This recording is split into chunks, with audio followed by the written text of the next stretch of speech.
In September 1980, the world woke up to news that Iraq had invaded Iran. Tanks were rolling across the border, fighter jets were striking airfields, leaders were making bold speeches promising quick victories. Many believed it would be a short war, maybe a few weeks, maybe a few months. But what followed was not a lightning war. It was 8 long years of trench warfare, missile attacks, chemical weapons, and human waves crashing against fortified lines. How did 2 neighboring Muslim-majority countries end up fighting one of the longest conventional wars of the 20th century? Why did it last so long? Why did neither side win decisively? And how did this war reshape the Middle East? To understand the Iran-Iraq War, we need to go back before the first shot was fired. For decades, tension existed between Iran and Iraq over border disputes, especially around the Shatt al-Arab waterway, a vital shipping route for oil exports.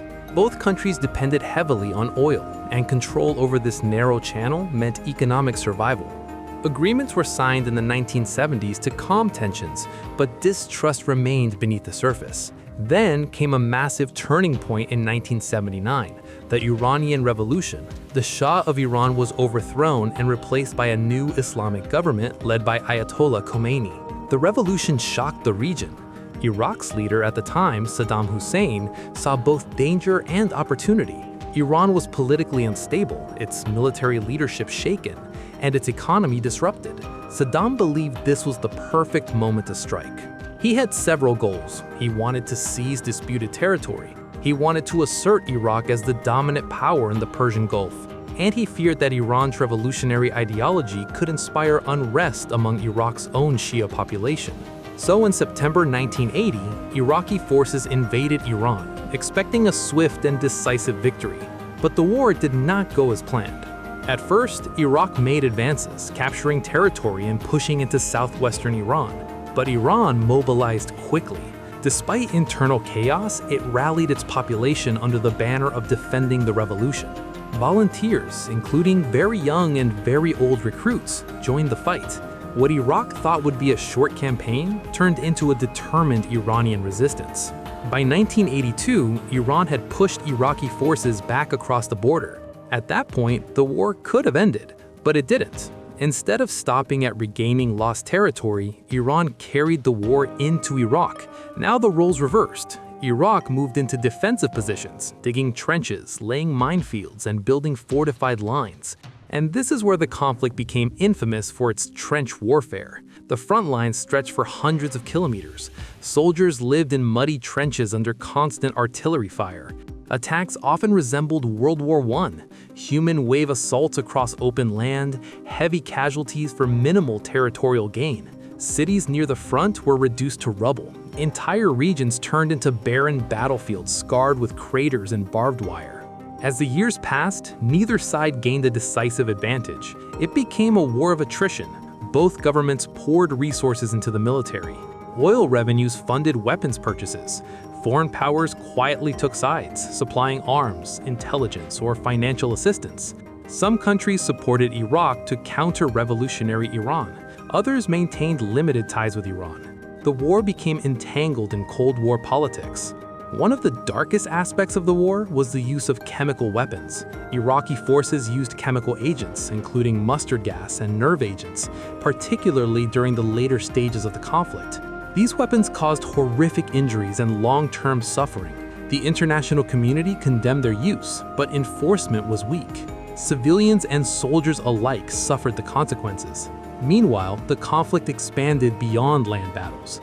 Both sides targeted oil tankers in the Persian Gulf in what became known as the Tanker War. The goal was to damage each other's economies by disrupting oil exports. This drew international naval forces into the region to protect shipping lanes. The risk of wider escalation increased.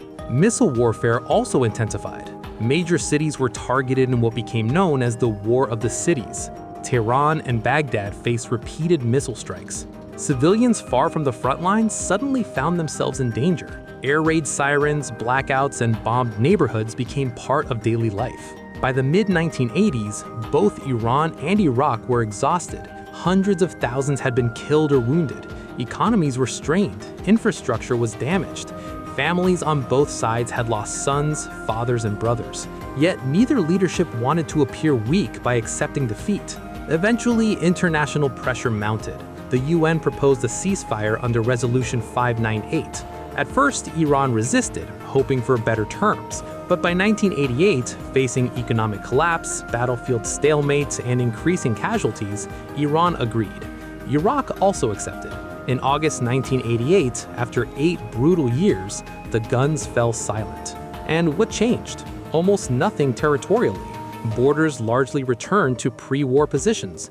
The Shatt al-Arab dispute remained essentially where it started.